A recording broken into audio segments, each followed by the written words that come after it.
Recording in progress.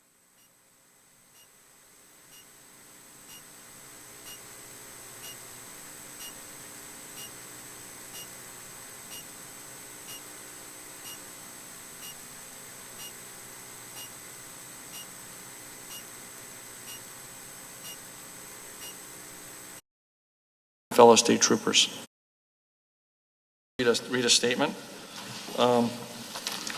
As you all know, last Saturday night, the quiet calm of Tredyffrin Township was shattered when resident Megan Nieberle was senselessly killed. We want to extend our condolences and prayers to Megan's husband, children, family, and friends during this incredibly difficult time. The violence that took Megan's life has truly impacted our entire community. I know people are confused. How could this happen here? Angry, sad, scared, and lots of other emotions.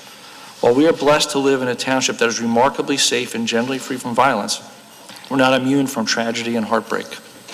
Our public servants do a fantastic job keeping us safe, but what they can do has limits. They're guided by laws, regulations, and protocols. Every citizen, regardless of their views or actions, has rights and freedoms, and Pennsylvania, unlike 22 other states, does not have a red flag law. Now, I'm not saying a red flag law would have changed what happened on Saturday night. I can't know that. But it certainly would have given our police another tool to help manage the situation. Tragedy actually struck twice last weekend when, on Sunday, Corporal Timothy O'Connor was gunned down in Honeybrook. So this is not an abstract policy question, as Tredyffrin and the entire region was reminded last weekend. Our prayers go out to Corporal O'Connor's family and his fellow state troopers. Now this weekend I walked past Veterans Corner in Wilson Park, with that big, huge, giant American flag. The flag was at half-mast, which for me brought up all kinds of emotions about the tragedies we've experienced. The nearby field was a girls' rugby game with lots of families cheering their team. There were families walking in the path, children riding bikes, couples walking, people with dogs. The juxtaposition was striking. And it should remind us all that Tredyffrin Township is still a wonderful place to live, work, and raise your family. And we as a board will continue to work collaboratively with our police department to keep our community safe. I know we've all seen and read multiple news reports about last weekend. Please understand, this is an ongoing criminal investigation and we cannot answer your questions tonight. But appreciate you coming to the meeting, and Chief Beatty is now going to share what he can about the events of last weekend. Chief Beatty. Good evening, and thank you for the time. I know many of you here because you are grieving, concerned, and looking for answers. This tragedy has deeply affected our entire community, and we understand the fear and heartbreak that many families are feeling right now.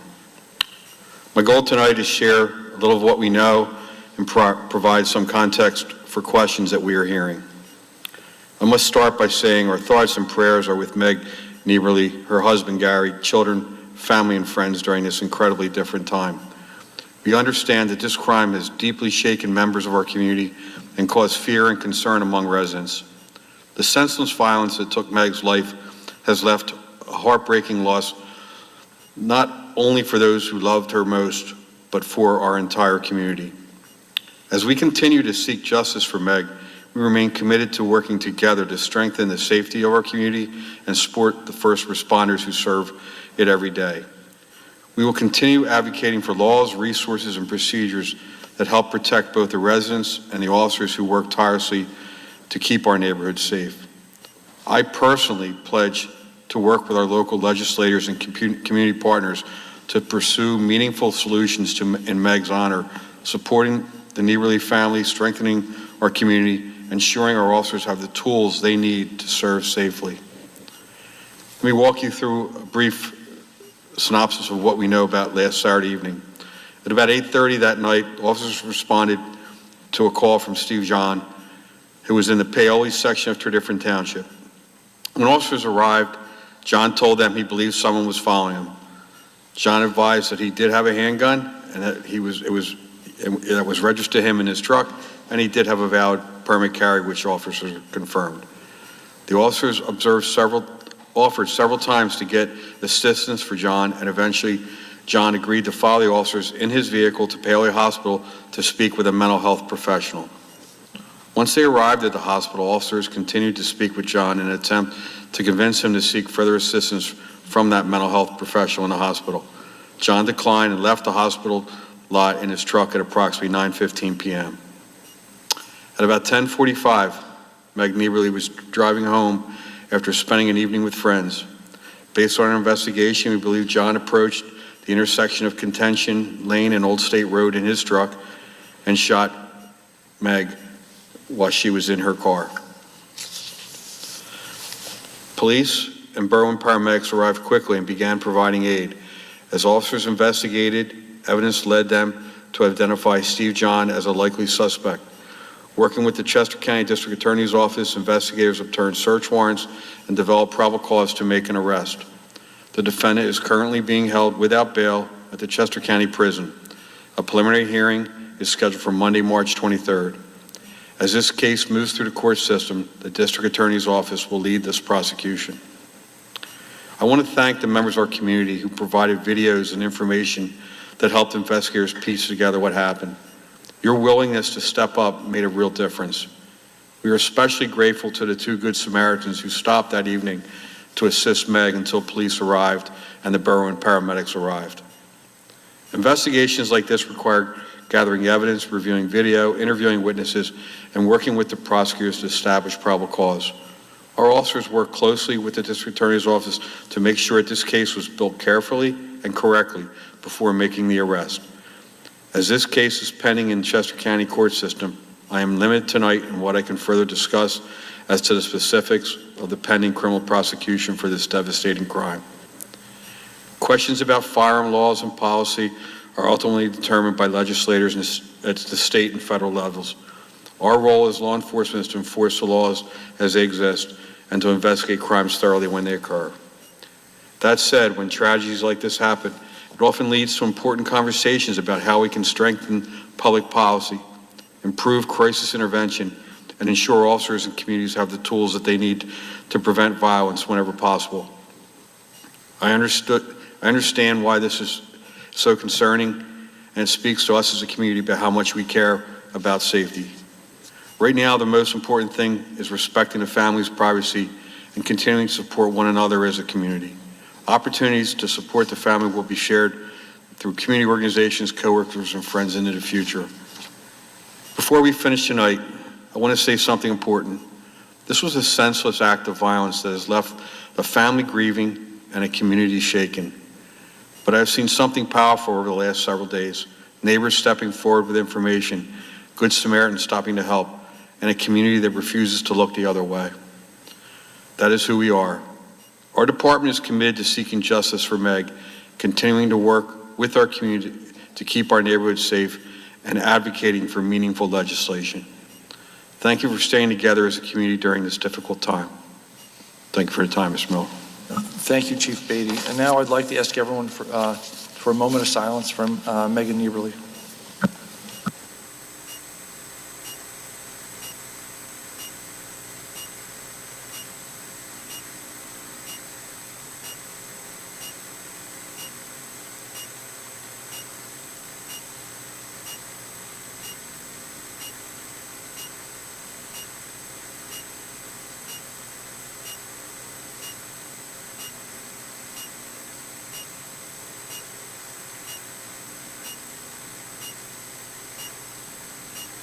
Thank you.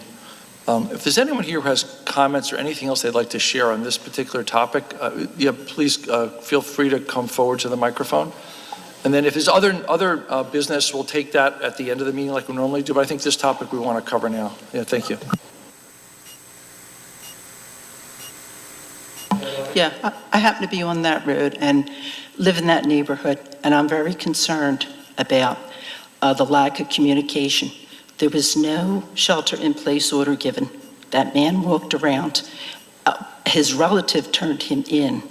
And there was also, I think, some gunfire that went down in the lower section of Easttown Township.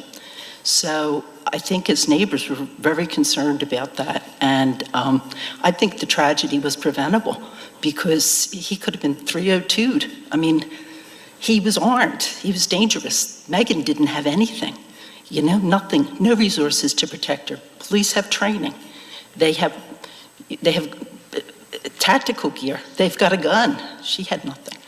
So I think, and this could have been a school or a church, and it could have been a lot worse. And I hope everyone reflects on that and decides to try to do a little better with this. And maybe you can say, well, we couldn't have done a 302. But I think the man just demonstrated some very paranoid behavior, and I'm very concerned about how it was handled. Thank you. Thank you very much. Yeah, please. Thank you. I've lived in the neighborhood, Joe Magiri. I've lived in the neighborhood for 35 years now. And we had been driving by the crime scene probably 10 minutes before it happened. In fact, if we were 10 minutes late from where we were coming from, it could have happened to us. It could have happened to anybody. So it was very concerning. We live, the next street over from the victim. And there are a lot of questions. And I guess I would start with, when these things happen, communication is so important. There's a lot of anxiety. People want to know what's going on. And I have here an example I'd like to give you of an incident that happened 4 days later in Haddonfield, New Jersey. New Jersey, not Pennsylvania, very different. But in this event, there was a man having a mental crisis and lit a fire in their backyard. And the fire raged. The police were called. And what happened that same day is they took the man to a mental health facility. He was treated, and the police that very same day sent out a notification to the entire town. I can give you a copy of this if you'd like, stating what the status was. The very same day that they had taken the man to a mental health facility, there was no danger for the community. This is, I think, as citizens, what we expect. We know you're doing a great job, you protect us, but communication is very important during these times. Even just to say, we've made an arrest, no other details, I think would have put the community at ease. I did not see, maybe I missed it, any communication from an authoritative source until Monday at 1 p.m. So that was 30 hours after it happened. And I understand there was a lot of confusion. People didn't know what was going on. But I think we have expectations that we will be notified when something happens and the neighborhood is in a better place. So I would say, what vehicles do we have to actually communicate that something has taken place? How can we do a better job of that? And how can we do it sooner so that the anxiety that happens in these situations are relieved? I mean, we didn't know whether there was, someone around the neighborhood driving with a gun. We knew it was a random act. And I guess lastly, I'll just leave with, I think to follow up with what the prior person said is, we can frame this a lot of ways. It was a random act of violence, but we could also frame it was it a preventable act of violence? And I think that's the question that all of us are thinking. Were there tools that police had? Were there things that could have been done? I mean, one of the things I heard was it was a judgment call, which indicates that there were decisions that were made. So how can we do a better job next time so that this doesn't happen? So that's all I had. And again, I can share this with you if you like. No, thank you very much. We appreciate the comments. Thank you. Calvin Sizik. Just following these two, the nagging question that we all have is this preventable? Was this preventable? Preventable before the police were involved, preventable at the police level, preventable at the legislative level. And I think, what I'd like to see as a citizen here is at what point we might be able to reconvene as citizens and, in a forum here to ask some questions of the people that were involved in decision-making. I know we have a lawsuit, we have a trial going on and that kind of stuff. Superintendent of Police indicated that it was an opportunity, there'll be an opportunity at some point to look at what, moving forward, what kind of changes might be needed in something like this, which is really valuable. And I think the public should have an opportunity to be in, to give some feedback on that and ask some questions so that we can, be a part of this process.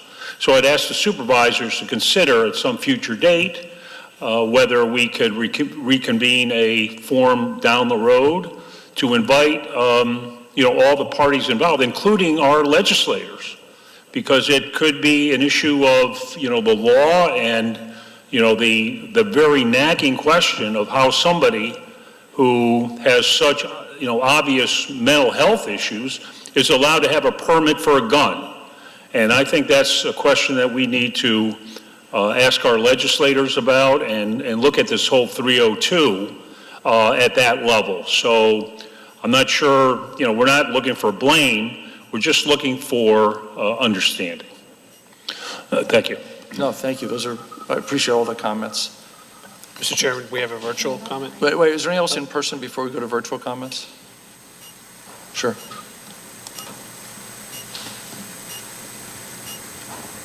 I asked you to get in the shower, not lost you hear me. Hi, good evening. Can you hear me? Yes. Yes. Hi, great. Thank you. This is Katie Angstadt. I am a resident of Hickory Lane, so just around the corner from where Meg was killed.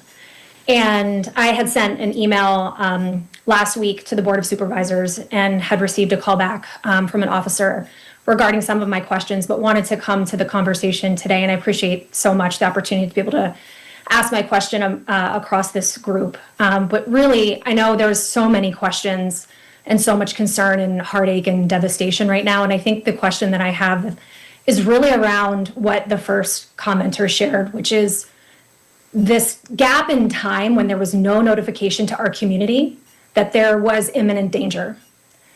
And the communication, what are the protocols and policies that we have in place around notification when things like this happen?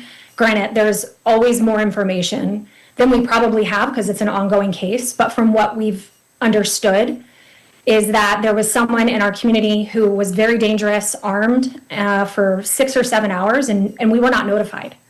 And so it's just very concerning. And so want to make sure that as a community, we understand what are the decision-making criteria that we are applying in these moments that say whether or not we are alerting the community through whether it be a shelter in place or reverse 911. Because again, we can sit here and belabor all the facts of the past, but hopefully we're never in this position again in the future. But should we find ourselves in this position in the future, I want to better understand how the community will be alerted so that we can protect ourselves and our families and our community. Thank you very much. Any other comments from the remote people?